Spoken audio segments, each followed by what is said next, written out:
آج کی حکومت بھی اسی طریقے سے جعلی وعدے کر رہی ہے، جھوٹ بول رہی ہے اور اس کے نتیجے میں اس کو یعنی شرمندگی کا سامنا بھی کرنا پڑ رہا ہے۔ پہ کہا گیا تھا یہ کہ بس چند ہفتوں میں $200 پہ آ جائے گا، یاد ہے نا آپ کو؟ پٹرول کی قیمت ہم قابو کریں گے، کم کریں گے، اس کو آپ نے بڑھا دیا۔ ذرا پٹرول پمپ پہ جا کے سنیں تو صحیح لوگ کیا کہہ رہے ہیں۔ جب آپ کہتے کچھ اور کرتے کچھ ہیں تو آپ کی کریڈیبلٹی جو ہے بہت بری طرح سے متاثر ہوتی ہے، اور آپ کے 2018 کے الیکشن کیمپین سے لے کے اب تک کے جتنے نعرے، جتنے وعدے، جتنے دعوے تھے، اس کا خان صاحب آپ نے خود ہی مذاق اڑوایا ہے۔ جو ڈویبلز نہیں تھیں، آپ کو وہ وعدے نہیں کرنے چاہیے تھے، اور اگر وعدے کیے تھے تو ان کو پورا کرنے کے لیے پہلا قدم تو اٹھاتے نا آپ۔ آپ مجھے بتائیے کہ آپ نے 50 لاکھ گھروں کا کیا کیا؟ آپ نے 1 کروڑ نوکریوں کا کیا کیا؟ آپ کے دور میں 40 لاکھ لوگ بیکار ہوئے تھے۔ یہ ریکارڈ کی باتیں ہیں، یہ ہوا میں نہیں ہے۔ کہنے کا مطلب یہ ہے کہ لیڈرشپ کو عوام کو دھوکہ نہیں دینا چاہیے، وہی وعدے کرنے چاہیے جو ڈویبلز ہوں۔ یہ اور کوئی اس سے مبرہ نہیں ہے، یعنی یہ نہیں ہے کہ صرف خان صاحب اس طرح کرتے ہیں۔ آج کی حکومت بھی اسی طریقے سے جعلی وعدے کر رہی ہے، جھوٹ بول رہی ہے اور اس کے نتیجے میں اس کو یعنی شرمندگی کا سامنا بھی کرنا پڑ رہا ہے۔ مثال کے طور پہ کہا گیا تھا یہ کہ بس چند ہفتوں میں $200 پہ آ جائے گا، یاد ہے نا آپ کو؟ ہاں صحیح ہے، نہیں آیا تو ذرا مجھے بتائیں تو صحیح، ذرا بات چیت کیا ہو رہی ہے۔ پٹرول کی قیمت ہم قابو کریں گے، کم کریں گے، اس کو آپ نے بڑھا دیا۔ ذرا پٹرول پمپ پہ جا کے سنیں تو صحیح لوگ کیا کہہ رہے ہیں۔ تو مجھے بتائیں ایسے وعدے کرنے کا کیا فائدہ ہے کہ آپ کو ہزیمت اٹھانی پڑے اس کے اوپر، اور رول آف لا اس کے اوپر کوئی کمپرومائز نہیں ہے۔ میں آپ کو ایمانداری سے کہتا ہوں کہ کوئی جواز نہیں تھا کہ اتنے لوگوں کو ہائی کورٹ کے احاطے میں آنا دیا جائے، کوئی جواز نہیں تھا کہ فواد چودھری صاحب کے ہاتھ میں مائکرو فون پکڑا کے ان سے تقریر کروائی جائے، اور اسی طرح حماد اظہر صاحب جو ہے انہوں نے بھی ایک تقریر جھاڑ دی۔ مطلب کہنے کا یہ ہے کہیں نہ کہیں تو رٹ کرے قائم حکومت کی۔ ارے حکومت نہیں ہو سکتی آپ سے ان کی یعنی رٹ اسٹیبلش، قانون کی رٹ تو رہنے دیں، اور کوئی ایک ایسا شعبہ تو رہنے دیں جس سے اس ملک کے اندر امن، اس کے اندر ڈسپلن آ سکے۔ آپ صبح سے شام تک جو کچھ کر رہے ہیں اس کا اللہ ہی حافظ ہے۔ اچھا بخاری صاحب، ابھی تو خان صاحب بہت ساری عدالتوں میں جو ہے وہ میرے خیال میں مطلوب، ابھی ان کیسز کی طرف تو آئے ہی نہیں ہیں جہاں پر فیصلہ پکا پڑا ہوا ہے۔ میں وہی کہہ رہی ہوں کہ مطلوب نہیں کہتے، یوں کہہ لیتے ہیں کہ پیشی ان کی ڈیو ہے، ٹھیک ہے، بہت ساری عدالتوں میں۔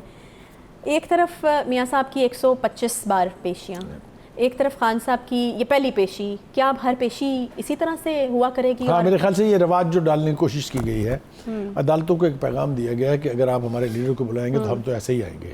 اچھا، یہ بہت غلط میسج ہے، یہ بہت غلط روایت ہے۔ ٹھیک آپ نے کہا کہ 125 پیشیوں کا تو آپ نے ذکر کر دیا، اس میں 75 سے زیادہ پیشیاں when he was still the prime minister۔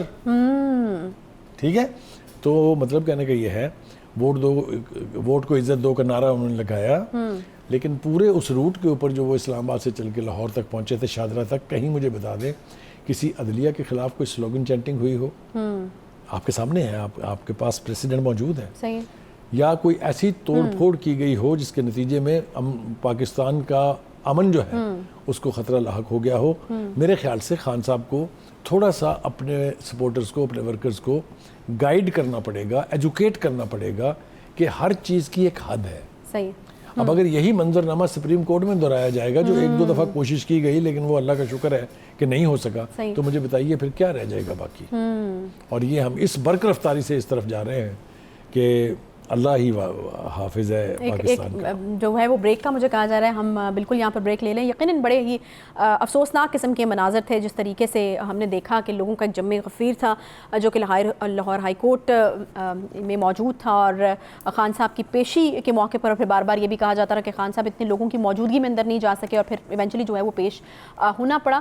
ایک چھوٹا سا یہاں پہ ہم بریک لیتے ہیں، بریک کے بعد جب واپس آئیں گے تو انتخابات، ضمنی انتخابات کی تاریخ کا اعلان ہوا ہے، الیکشن کمیشن کی جانب سے نہیں، صدر مملکت کی جانب سے، اس پر ہم بات کریں گے۔ آج کی حکومت بھی اسی طریقے سے جعلی وعدے کر رہی ہے، جھوٹ بول رہی ہے، اور اس کے نتیجے میں اس کو یعنی شرمندگی کا سامنا بھی کرنا پڑ رہا ہے۔ پہ کہا گیا تھا یہ کہ بس چند ہفتوں میں $200 پہ آ جائے گا، یاد ہے نا آپ کو؟ پٹرول کی قیمت ہم قابو کریں گے، کم کریں گے، اس کو آپ نے بڑھا دیا۔ ذرا پٹرول پمپ پہ جا کے سنیں تو صحیح لوگ کیا کہہ رہے ہیں۔ جب آپ کہتے کچھ اور کرتے کچھ ہیں تو آپ کی کریڈیبلٹی جو ہے بہت بری طرح سے متاثر ہوتی ہے، اور آپ کے 2018 کے الیکشن کیمپین سے لے کے اب تک کے جتنے نعرے، جتنے وعدے، جتنے دعوے تھے، اس کا خان صاحب آپ نے خود ہی مذاق اڑوایا ہے۔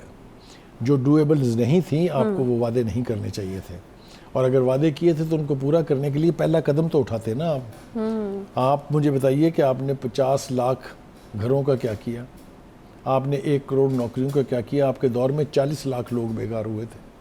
یہ ریکارڈ کی باتیں ہیں، یہ ہوا میں نہیں ہے. کہنے کا مطلب یہ ہے کہ لیڈرشپ کو عوام کو دھوکہ نہیں دینا چاہیے، وہی وعدے کرنے چاہیے جو ڈویبلز ہوں. یہ اور کوئی اس سے مبرہ نہیں ہے، یعنی یہ نہیں ہے کہ صرف خان صاحب اس طرح کرتے ہیں. آج کی حکومت بھی اسی طریقے سے جعلی وعدے کر رہی ہے، جھوٹ بول رہی ہے، اور اس کے نتیجے میں اس کو یعنی شرمندگی کا سامنا بھی کرنا پڑ رہا ہے. مثال کے طور پہ کہا گیا تھا یہ کہ بس چند ہفتوں میں $200 پہ آ جائے گا، یاد ہے نا آپ کو؟ ہاں صحیح ہے. نہیں آیا تو ذرا مجھے بتائیں تو صحیح ذرا بات چیت کیا ہو رہی ہے. پیٹرول کی قیمت ہم قابو کریں گے، کم کریں گے، اس کو آپ نے بڑھا دیا. ذرا پیٹرول پمپ پہ جا کے سنیں تو صحیح لوگ کیا کہہ رہے ہیں.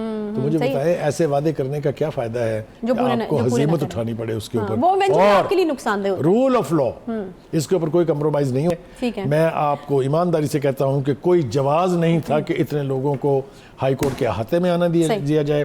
کوئی جواز نہیں تھا کہ فواد چودھری صاحب کے ہاتھ میں مائکرو فون پکڑا کے ان سے تقریر کروائی جائے. اور اسی طرح وہ حماد اظہر صاحب جو ہیں انہوں نے بھی ایک تقریر جھاڑ دی. مطلب کہنے کا یہ ہے کہیں نہ کہیں تو رٹ کرے قائم حکومت کی. ارے حکومت نہیں ہو سکتی آپ سے ان کی یعنی رٹ اسٹیبلش، قانون کی رٹ تو رہنے دیں، اور کوئی ایک ایسا شعبہ تو رہنے دیں جس سے اس ملک کے اندر امن، اس کے اندر ڈسپلن آ سکے. آپ صبح سے شام تک جو کچھ کر رہے ہیں اس کا اللہ ہی حافظ ہے. اچھا بخاری صاحب، ابھی تو خان صاحب بہت ساری عدالتوں میں جو ہے وہ میرے خیال میں مطلوب، ابھی ان کیسز کی طرف تو آئے ہی نہیں ہے جہاں پر فیصلہ پکا پڑا ہوا ہے. میں وہی کہہ رہی ہوں کہ مطلوب نہیں کہتے، یوں کہہ لیتے ہیں کہ پیشی ان کی ڈیو ہے. ٹھیک ہے، بہت ساری عدالتوں میں ایک طرف میاں صاحب کی 125 بار پیشیاں، ایک طرف خان صاحب کی یہ پہلی پیشی. کیا اب ہر پیشی اسی طرح سے ہوا کرے گی؟ ہاں، میرے خیال سے یہ رواج جو ڈالنے کی کوشش کی گئی ہے، عدالتوں کو ایک پیغام دیا گیا ہے کہ اگر آپ ہمارے لیڈر کو بلائیں گے تو ہم تو ایسے ہی آئیں گے. اچھا، یہ بہت غلط میسج ہے، یہ بہت غلط روایت ہے. ٹھیک آپ نے کہا کہ 125 پیشیوں کا تو آپ نے ذکر کر دیا، اس میں 75 سے زیادہ پیشیاں when he was still the prime minister. ٹھیک ہے، تو مطلب کہنے کا یہ ہے ووٹ کو عزت دو کا نعرہ انہوں نے لگایا، لیکن پورے اس روٹ کے اوپر جو وہ اسلام آباد سے چل کے لاہور تک پہنچے تھے، شاہدرہ تک، کہیں مجھے بتا دیں کسی عدلیہ کے خلاف کوئی سلوگن چینٹنگ ہوئی ہو؟ آپ کے سامنے ہے، آپ کے پاس پریسیڈنٹ موجود ہے. صحیح. یا کوئی ایسی توڑ پھوڑ کی گئی ہو جس کے نتیجے میں پاکستان کا امن جو ہے اس کو خطرہ لاحق ہو گیا ہو؟ میرے خیال سے خان صاحب کو تھوڑا سا اپنے سپورٹرز کو، اپنے ورکرز کو گائیڈ کرنا پڑے گا، ایجوکیٹ کرنا پڑے گا کہ ہر چیز کی ایک حد ہے. صحیح. اب اگر یہی منظرنامہ سپریم کورٹ میں دہرایا جائے گا، جو 1-2 دفعہ کوشش کی گئی لیکن وہ اللہ کا شکر ہے کہ نہیں ہو سکا، تو مجھے بتائیے پھر کیا رہ جائے گا باقی.